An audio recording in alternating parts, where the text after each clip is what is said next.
Here we have Phyllis Bramson's Imagination Dead, Imagine from 1988. This is a large pastel on paper, and apologies now, it's behind plexi glazing, so there might be a little bit of glare, but I think we've got the lighting here so we can see it well. Phyllis Bramson's work is about love and desire and romance. That's been the central theme of her work throughout her career. As she describes it, love and affection in a hostile world. One of the things we can look to with Phyllis's work is the figures, reading the figures for their symbolic quality, and also for their art historical references, and how these two aspects of her work come together to tell narratives that are actually quite funny and also melancholy at the same time, and have a very strong aspect of critique, of kind of criticism of how we as humans engage with each other through our affections and through our follies. So overall what we have is this scene. We've got the suggestion of this house. It's a very kind of stylized representation of a house with a door and a window in the central part. But we have the characters, the main characters of this story. With Phyllis's work, what we often wonder is, there's two things I wonder about, is how did we get to this point, and what is going to happen next in this particular scene?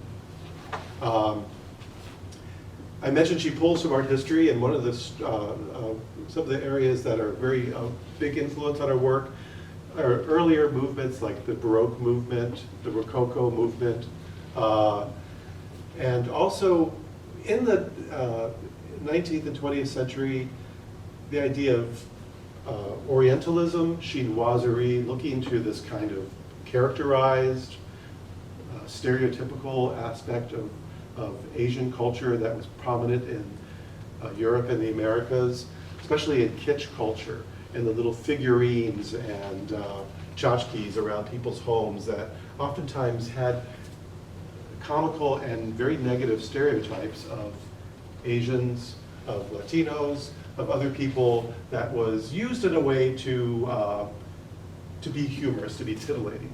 And she critiques these within her work. The other thing that she looks at is the ideas of beauty and what's the sexy, culturally what is considered sexy. And you see this in this figure of this woman here, which is a main character in much of her early work from the time period of the 80s into the 90s. And she is kind of a combination between a femme fatale, maybe out of a 1940s film noir movie, but she's also a little bit of a Betty Page character, someone who seems fairly confident in her sensuality, in her erotic appeal. And she's dressed in this lovely, tight, revealing outfit. And she seems to be standing in front of this strange sculpture, which is also strangely charged and erotic. But the other thing that's happening in this scene is we have these two figures, they may be the same person shown at two different points in the narrative, who are like these man-child.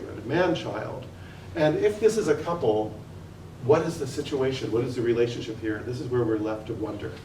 Is he throwing a tantrum because he's being ignored?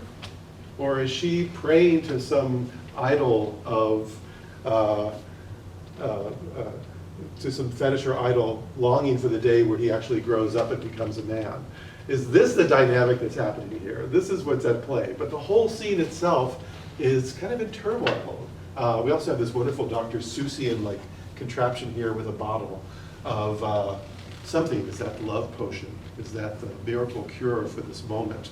We don't know. And we're only given access to this moment in this kind of X-ray radiology feel. This wonderfully glowy green environment suggests that maybe there's some technology, some X-ray technology that's allowing us to penetrate through these walls and intrude for a moment on the scene of not so domestic bliss.